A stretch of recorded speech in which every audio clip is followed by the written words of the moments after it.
Hello everyone. आज हम लोग एक गलत profit and loss appropriation account बन गया है जिसे सुधारने का काम करेंगे, इसे करेक्ट करेंगे। तो सबसे पहले सवाल देखते हैं। सवाल ये है, Sajid and Wajid are two partners, their profit and loss appropriation account was as follow. Sajid और वाजिद दो पार्टनर हैं जिनका ये profit and loss appropriation account. Profit and loss appropriation account में प्रॉफिट है ये 1,60,000 रुपए, जिसमें से सैलरी दिया गया साजिद को 18,000, वाजिद को 24,000, मिलाकर हो गया 42,000। ये इंटरेस्ट ऑन कैपिटल दिया गया है साजिद को, जिसका कैपिटल 1 लाख से, दोनों को 6% इंटरेस्ट दिया गया। तो साजिद का 1 लाख का 6% 6,000 दे दिया गया, वाजिद को 1.5 लाख का 6% 9,000 दे दिया गया। इस तरह से 6-9-15,000 रुपए इंटरेस्ट ऑन कैपिटल दिया गया। और फिर interest on Sajid loan eight the rate of 10% per annum, जो साजिद जो पार्टनर है वो लोन दिया था फर्म को, जिस पर इंटरेस्ट दिया गया 10% की दर से। कितना लोन था? 30,000। 30,000 का 10%, 3,000 इसे इंटरेस्ट ऑन लोन दे दिया गया। उसके बाद प्रॉफिट को बांट दिया गया है उनके कैपिटल रेशियो में, क्योंकि कैपिटल कितना है? 1 लाख और 1.5 लाख। अगर इसे छोटा करेंगे तो कितना होगा हमारा? 1 लाख और 1.5 लाख को छोटा किया तो 1 लाख है, 1.5 लाख है। इसे छोटा करेंगे तो 2:3। इस 2:3 के कैपिटल रेशियो में इस प्रॉफिट को जो बचा हुआ था, इसमें से ये सारा सैलरी, ये प्रॉफिट में से सैलरी और इंटरेस्ट ऑन कैपिटल और इंटरेस्ट ऑन लोन घटाने के बाद 1 लाख, इसे उसके कैपिटल रेशियो 2:3 में बांट दिया गया। और यहां पे लिखा हुआ there is no partnership deed. Partnership deed नहीं है। तो पार्टनरशिप डीड के एब्सेंस में जो प्रोविजन है उसको, उसे हम लोग समझते हैं, उसे हम लोग याद करते हैं फिर से, जिसको मैंने पहले आपको बताया। क्या अगर पार्टनरशिप डीड नहीं है तो किसी भी पार्टनर को कोई तरह का रेम्यूनरेशन नहीं दिया जाएगा, ना सैलरी ना कमीशन, कुछ भी नहीं दिया जाएगा अगर पार्टनरशिप डीड नहीं है। In the absence of partnership deed कौन सा प्रोविजन एप्लीकेबल होता है? तो पार्टनरशिप एक्ट 1932 में जो सारे प्रोविजंस हैं in absence of partnership deed, वही एप्लीकेबल होता है। तो उसमें है क्या? किसी भी पार्टनर को कोई रेम्यूनरेशन नहीं दिया जाएगा, सैलरी कमीशन कुछ भी नहीं, तो ये नहीं देना है। और किसी भी पार्टनर को इंटरेस्ट ऑन कैपिटल नहीं दिया जाएगा, ठीक है, और ना ही उनसे इंटरेस्ट ऑन ड्राइंग चार्ज किया जाएगा। और कोई पार्टनर अगर लोन दिया फर्म को तो उस लोन पर उसे 6% इंटरेस्ट दिया जाएगा, जबकि यहां 10% इंटरेस्ट दिया गया। इसमें तो एक गलत ये भी है कि ये इंटरेस्ट ऑन पार्टनर्स लोन को यहां दिखाना ही नहीं है, क्योंकि ये चार्ज अगेंस्ट प्रॉफिट है, ये अप्रोप्रिएशन ऑफ प्रॉफिट नहीं है। तो ये तो प्रॉफिट एंड लॉस अकाउंट में दिखाना है, ठीक है। और दूसरी बात कि यहां इंटरेस्ट ऑन लोन कितना देना है? पार्टनर को 6% देना है। और प्रॉफिट को इक्वली बांटा जाएगा। तो ना ये होना है ना ये होना है। इंटरेस्ट ऑन कैपिटल तो देना ही नहीं है, सैलरी भी पार्टनर्स को देना नहीं है क्योंकि पार्टनरशिप डीड नहीं है। और इंटरेस्ट ऑन लोन देंगे वो भी 10% नहीं 6% देंगे, और वो भी पीएल अप्रोप्रिएशन में नहीं दिखाना। उसे कहां दिखाना है? तो उसे प्रॉफिट एंड लॉस अकाउंट में दिखाया जाता है। और प्रॉफिट जो बटेगा, वो जो भी बचेगा वो इक्वली बटेगा। तो हम लोग सही करते हैं पहले, तो सही profit and loss appropriation account बनेगा इस तरह से। तो पहले तो हमें प्रॉफिट एंड लॉस अकाउंट बनाना पड़ेगा, क्योंकि इंटरेस्ट ऑन लोन देना है, इंटरेस्ट ऑन पार्टनर्स लोन देना है। इसके पहले वाले वीडियो में मैंने बताया था कि इंटरेस्ट ऑन पार्टनर्स लोन और रेंट टू पार्टनर, ये दोनों अप्रोप्रिएशन ऑफ प्रॉफिट नहीं है, यानी इसे पीएल अप्रोप्रिएशन में नहीं दिखाना। इसे कहां दिखाना है? तो इसे दिखाना है प्रॉफिट एंड लॉस अकाउंट में, क्योंकि ये चार्ज अगेंस्ट प्रॉफिट है। तो सबसे पहले तो प्रॉफिट एंड लॉस अकाउंट बनाते हैं। Profit and loss account, debit credit.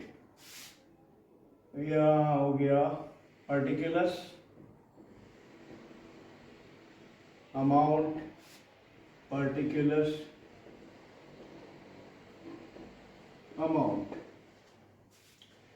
ये प्रॉफिट दिखाएंगे बाय, प्रॉफिट हमारा कितना है? तो 1,60,000, 1,60,000। और उसमें से हम इंटरेस्ट ऑन लोन पे करेंगे। तो इंटरेस्ट ऑन किसके लोन पे? साजिद के लोन पे। ऑन साजिद लोन,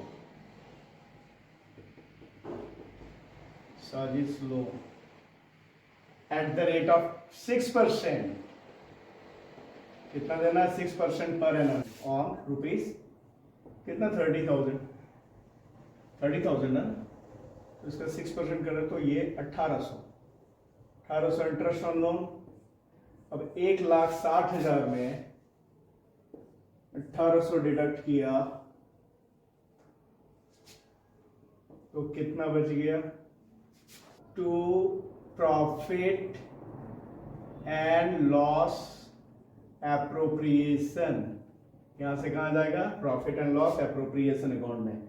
तो 1,60,000 में 1800 घटाया तो 158,200, इसे ले जाएंगे profit and loss appropriation account में। अब हम लोग बनाते हैं profit and loss appropriation account, ठीक है।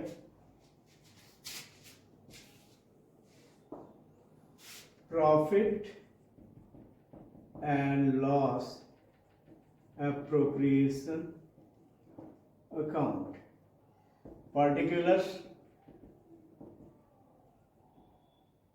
amount, particulars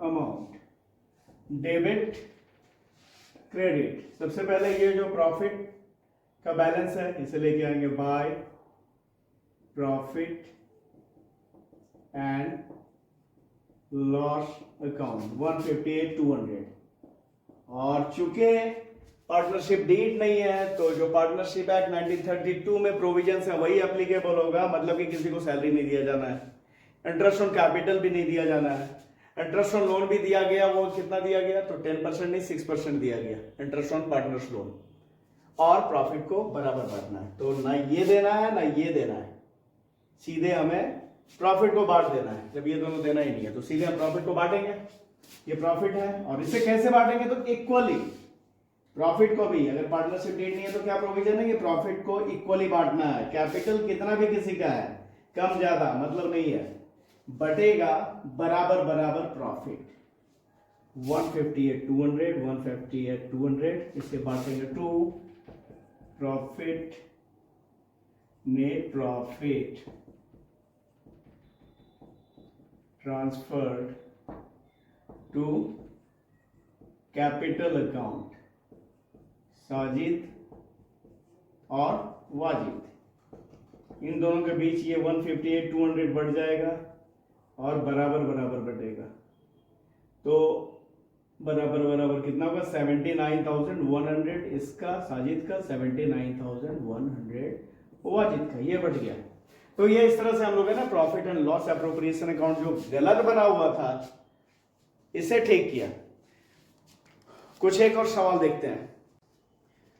अब आगे ये सवाल देखते हैं, Mohan and Shyam are partners in a firm, एक फर्म में मोहन और श्याम पार्टनर है। State whether the following claim are valid if there is no partnership deed. हमें बताना है कि ये जो निम्नलिखित क्लेम है, दोनों पार्टनर अलग अलग क्लेम किया दोनों पार्टनर्स ने, वो वैलिड है या नहीं है। अगर पार्टनरशिप डीड नहीं है तो उस केस में उनका ये क्लेम सारा वैलिड है या नहीं। तो पहला है कि Mohan is an active partner, Mohan active partner है, एक्टिवली पार्टिसिपेट करता है। He wants a salary of ₹10,000 per year. Mohan actively participate कर रहा है बिजनेस में, ज्यादा काम कर रहा है बिजनेस में, और वो चाह रहा है कि उसे 10,000 रुपए पर एनम सैलरी दिया जाए। तो ये क्लेम गलत है। पार्टनरशिप डीड नहीं है, उसके एब्सेंस में जो प्रोविजन है पार्टनरशिप एक्ट 1932 में कि किसी भी पार्टनर को कोई भी तरह का रेम्यूनरेशन नहीं दिया जाएगा। तो पहला जो है claim, Mohan's claim is wrong, Mohan's claim is wrong और इनवैलिड, अमान्य। पहला ये हो गया। उसके में क्या, Shyam had advanced a loan to the firm, Shyam ने फर्म को लोन दिया है।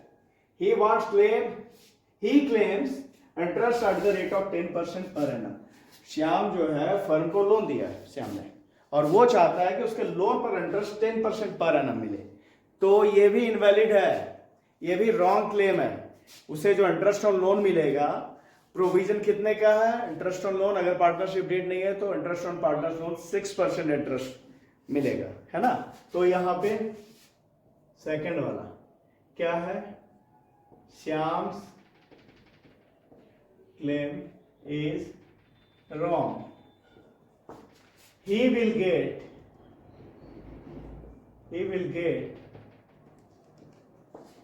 at the rate of 6% interest, at the rate of 6% per annum interest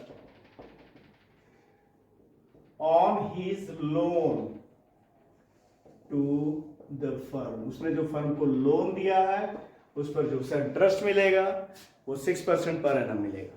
ठीक है, तो ये भाई दूसरा वाला दावा भी गलत हो गया है ना। तीसरा, मोहन हैज कंट्रीब्यूटेड ₹20,000, मोहन ने 20,000 लगाया and Shyam 50,000 as capital. Mohan का कैपिटल है 20,000, श्याम का कैपिटल है 50,000। Mohan wants that profit be shared equally. ये ठीक है, ये क्लेम सही है। क्यों, किसने क्लेम किया, मोहन ने। Mohan's claim is correct, Mohan's claim is correct.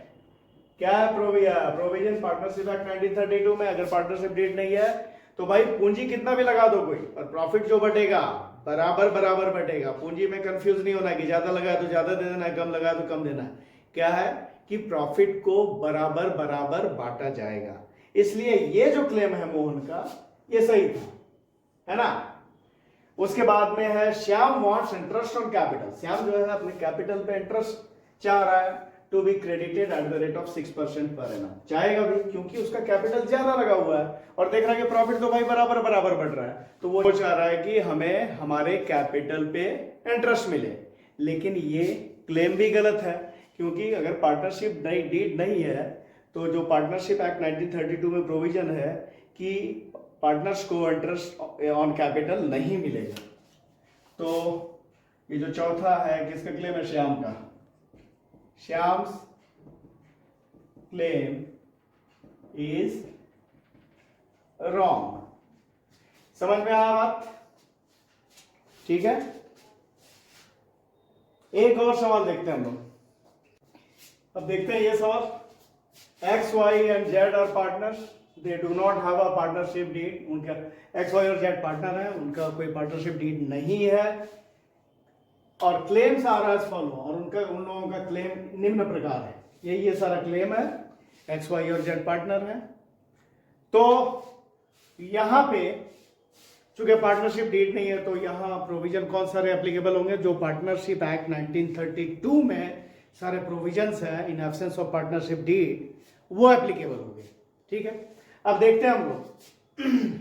X and Z have larger amount of capital X as compared to Y. So they want that profit should be distributed in capital ratio. All partners are agreed. क्या है, X और Z का capital, तीन partner है X, Y और Z, जिसमें X और Z का कैपिटल Y के तुलना में ज्यादा है और वो चाह रहे हैं कि प्रॉफिट जो है कैपिटल रेशियो में बांटा जाए। क्या होगा कि जिसका कैपिटल ज्यादा है तो रेशियो बनेगा तो उसका ज्यादा बड़ा रेशियो बनेगा। ठीक है ना। तो अगर पार्टनरशिप डीड नहीं है तो प्रोविजन क्या है कि भाई प्रॉफिट को बराबर बराबर बांटा जाएगा, तो उस हिसाब से यहां प्रॉफिट बराबर बराबर बढ़ता। लेकिन इसलिए कि सभी पार्टनर इस बात पे सहमत हैं कि प्रॉफिट को कैपिटल रेशियो में बांटा जाए, इसलिए ये क्लेम जो है स्वीकृत होगा, ये क्लेम मान लिया जाएगा। इसलिए पार्टनरशिप डीड के ना रहते हुए भी इसे माना जाएगा क्योंकि सभी पार्टनर इस बात पे तैयार है। ठीक है, तो claim will be admitted, claim को स्वीकार किया जाएगा। ठीक है, पहला बात हो गया। सीधा सा बात है, अगर डीड नहीं है तो जो प्रोविजन है पार्टनरशिप एक्ट 1932 में वही एप्लीकेबल होना है। लेकिन अगर सभी पार्टनर इस पर तैयार हो रहे हैं, जो भी उनका क्लेम है आपस में, उसके लिए सभी पार्टनर अगर राजी हो जा रहे हैं तो उस क्लेम को मान लिया जाएगा। ठीक है, तो यहां पे जेड अगला है, Z demands interest on loan eight the rate of 10% per annum. Z अपना जो लोन दे रखा है उसने 2 लाख रुपए का, उस पर इंटरेस्ट चाहता है 10%, और या ऑल पार्टनर्स आर एग्रीड।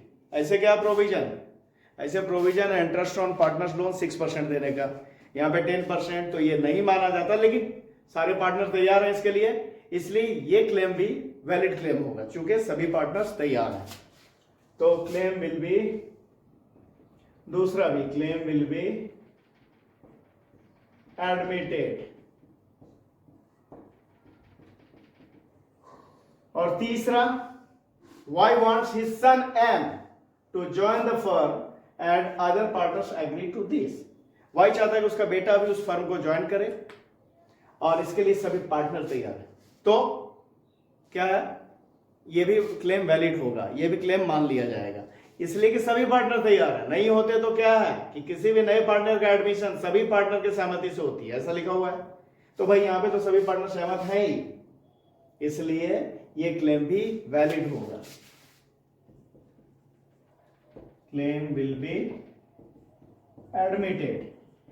तो पार्टनरशिप डीड के एब्सेंस में जो रूल्स हैं, जो प्रोविजंस हैं, उनके हिसाब से ये सारे क्लेम नहीं है, फिर भी ये स्वीकृत हुए। इसलिए स्वीकृत हुए, इसलिए मान लिया गया इसे क्योंकि सभी पार्टनर इसके लिए सहमत है। तो जब भी अगर सभी पार्टनर किसी भी बात के लिए सहमत हो गए तो वो क्लेम मान लिया गया।